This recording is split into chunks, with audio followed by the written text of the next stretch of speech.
Сәлем балалар, 2 сынып қазақ тілі пәні 96 сабақ зат есімнің жекеше және көпше түрі тақырыбын жалғастыратын боламыз.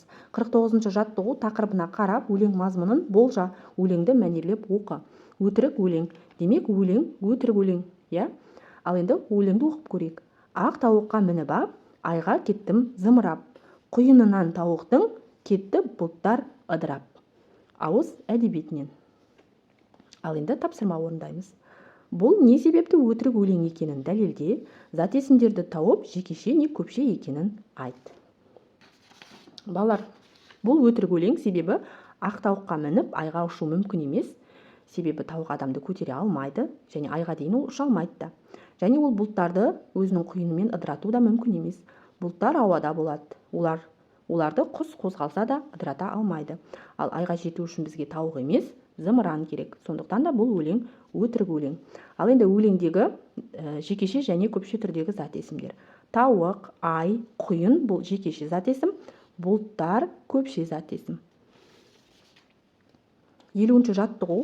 Орны ауысқан өлең жолдарын қалпына келтіріп оқы. Көгершін. Өлең жолдарын қалыпқа келтіріп оқиық. Көк көгершін, көгершін, көгершін келер жем үшін. Балалар жем себелік, сөйтіп қолға үйренсін. Осылай түзетсек болады. Ал енді өлеңнен зат есімнің жекеше көпше түрлерін тап. Көгершін, жем, қол. Бұл жекеше зат есім.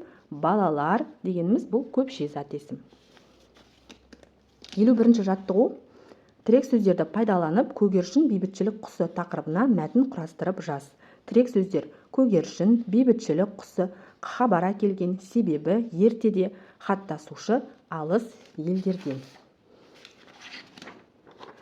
Ал мәтін құрастырайық. Көгершін, бейбітшілік құсы. Көгершін бейбітшілік құсы, адамдар оны жақсылық пен тыныштықтың нышаны деп санайды. Ертеде көгершін хаттасушы болған, себебі ол алыс елдерден хабар әкелген. Соғыс кезінде де адамдар көгершінді пайдаланып маңызды хаттарды жіберген. Сондықтан көгершін адалдықтың, сенімділіктің және бейбіт өмірдің белгісі болып қалған.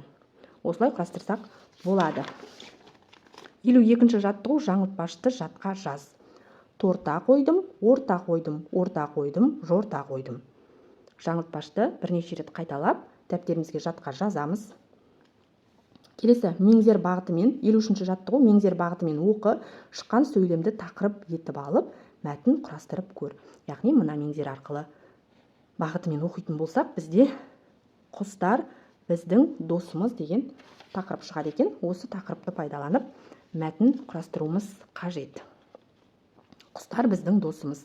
Құстар біздің досымыз, олар табиғатты әсем әнімен көркейтіп, көңілімізді көтереді. Көктемде қарлығаш ұшып келіп, жылы күннің келгенін білдіреді. Тоқылдақ ағашты зиянды жәндіктерден тазартады. Қыста адамдар құстарға жем шашып, қамқорлық жасайды. Себебі құстар табиғатты қорғайды және бізге пайдасын тигізеді. Сондықтан біз құстарды қорғап, ұяларын бұзбай, әрқашан қамқор болуымыз керек. Осылай құрастырсаңдар болады. Балалар, осымен бүгінгі біздің сабағымыз аяқталды. Келесі жаңа сабақта кездескенше сау болыңдар.